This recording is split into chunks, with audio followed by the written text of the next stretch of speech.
Hello and welcome to another review here on Theme Park Worldwide. In this video I'm going to be sharing my thoughts on Colossus, a multi-inversion roller coaster located at Thorpe Park here in the United Kingdom. Now Colossus opened at the park in 2002, manufactured by Intamin, and when it opened it was the world's first 10 looping roller coaster, of course featuring 10 inversions on the ride. Now Colossus is one of those that divides a lot of people's opinions. So I really want to know what your thoughts are on Colossus down below in the video comments. I know that it's quite an interesting one. A lot of people really enjoy it. There's a lot of people that find it rough and uncomfortable, and these are going to be my thoughts throughout this video. But as always, it's nice to hear what you guys think of all these different rides that I'm reviewing. So let me know down below in the video comments. Now in terms of Colossus, it's located within the Lost City themed area of the park, which is actually my favourite part of Thorpe Park. I really like all the theming around the area.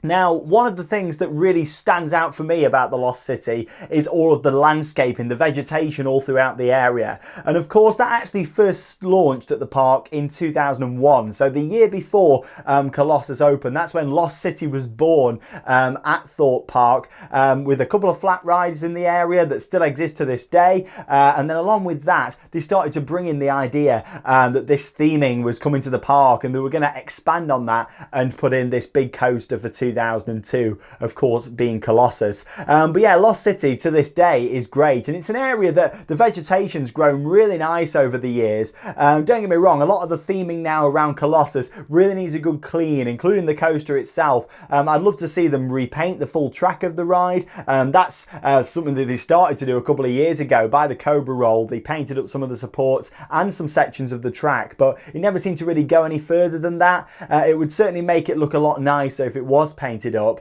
and a lot of the theming around the area seems to have deteriorated these past few years. Underneath the loop of the ride, for example, they removed the water from underneath there. By the Cobra Roll, they used to have all the waterfalls in action still in place, but they removed all of the water element from it, which is a shame, especially with the theme of the ride, which is all based around this lost city of Atlantis that you can discover with all the different rock work. Bit of a tropical theme going on as well, with some of the planting, palm trees and everything around the area. But yeah, overall Lost City is a great part of the park, and Colossus does sit firmly in there. It just really could do with a clean and a bit of an update in the next few years. Now Colossus actually kept its record, being the 10 inversion roller coaster, the only one of its kind in the world, until 2006, when the ride was pretty much cloned over at Chimelong Park in China, and that was for 2006. And then they both held that record for many years really, until it came to the point where Intamin was selling these all over the place, and there's quite a few of them out there now. But no one really topped 10 inversions until Gerstlauer came up with the Smiler, of course, for Alton Towers with 14 inversions.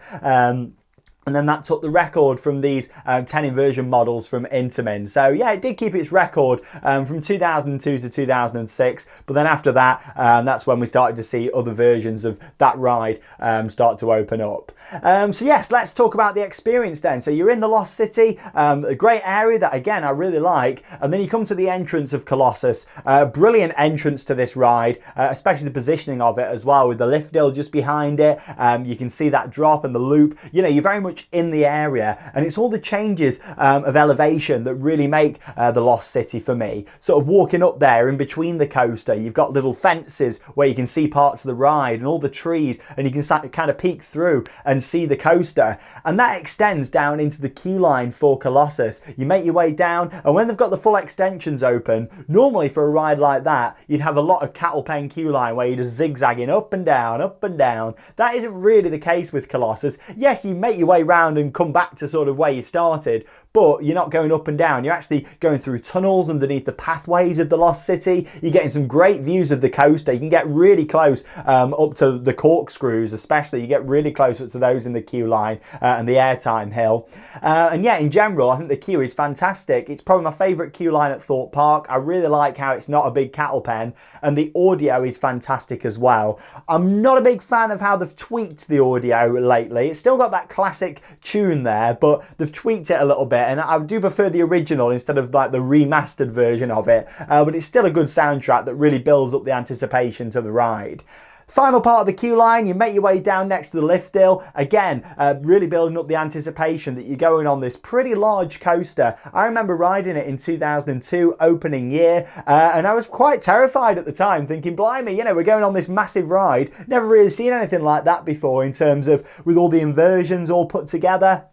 You know, and it really built up that atmosphere. The station itself is quite well themed from the outside. On the inside, the walls are quite nicely themed. There's some nice lights hanging up, which I like in there. And it's got quite a dark and eerie feel inside the station. But something that I've always liked is the announcements inside the station. I'm sure there's a lot of people that can relate to this. Let me know in the comments. But the announcements I do really enjoy in the station. Like Colossus, the power of 10, inversions, corkscrews, just listing off the elements that make up part of the ride. But again, that really adds to the overall vibe and feel for me. Don't get me wrong, the station's not really heavily themed, like the roof and everything there has got like the metal exposed. But as far as stations go in this country, in the UK, it's not too bad. And at night, it's got quite a nice vibe in there with all the hanging lights down, like the globes that are hanging down all throughout the station. So anyway, we're inside the station. We're about to get on the train for Colossus. 28 riders can be seated on Colossus. It runs 2 trains the majority of the time as well. It does have one of them things at Thorpe Park, you know, where on off-peak days, they like to run things on one train. And sometimes that can really affect the operation on Colossus more than any other ride at the park. If it's running 2 trains and they're getting them out quite quick, it's quite a high throughput ride. But if they're running it on one train, it really does slow it down sometimes. You know, more so than the Swarm, for example, when that has run one train, or Stealth. For some reason with Colossus, it just really takes its time. And I imagine that is because of the train design and also the restraint system that's in place on this. And I think this is what's really going to spark a lot of comments from people, the restraints on Colossus and the train design. Now, you've got to think, back when this coaster opened, it was actually slightly different, but they had to do some modifications to the train because people's legs could basically come out of the side.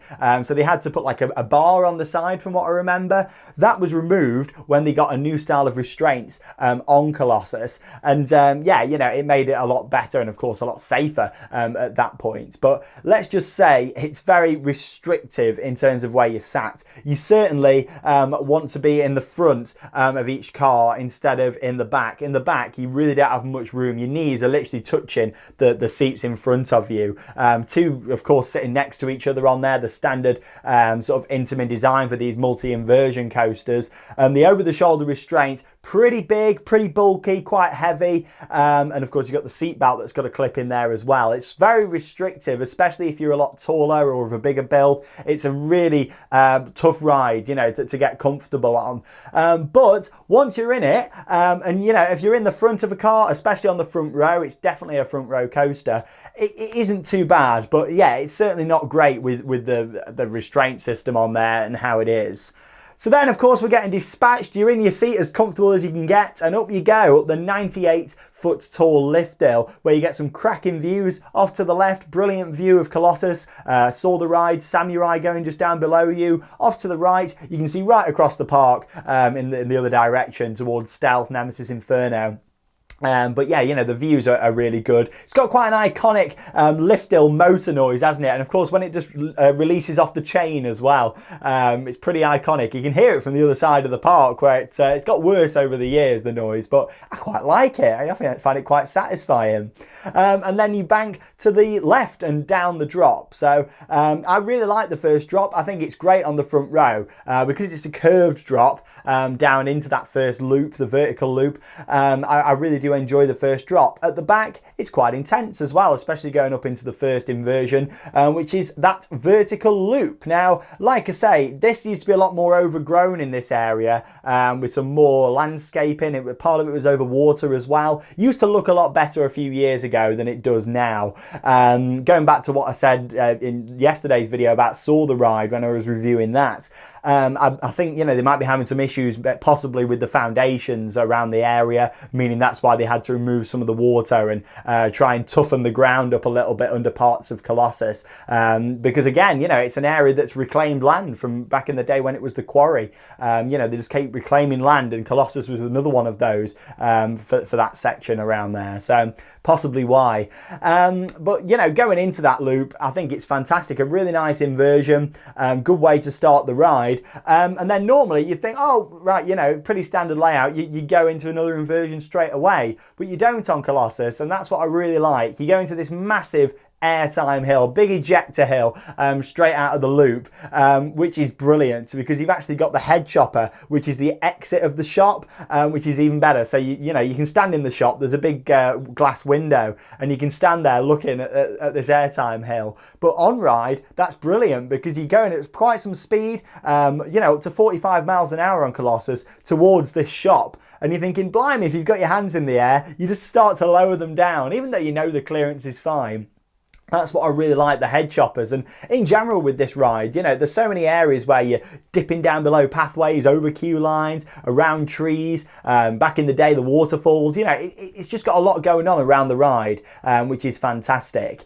You then straight up into the Cobra roll.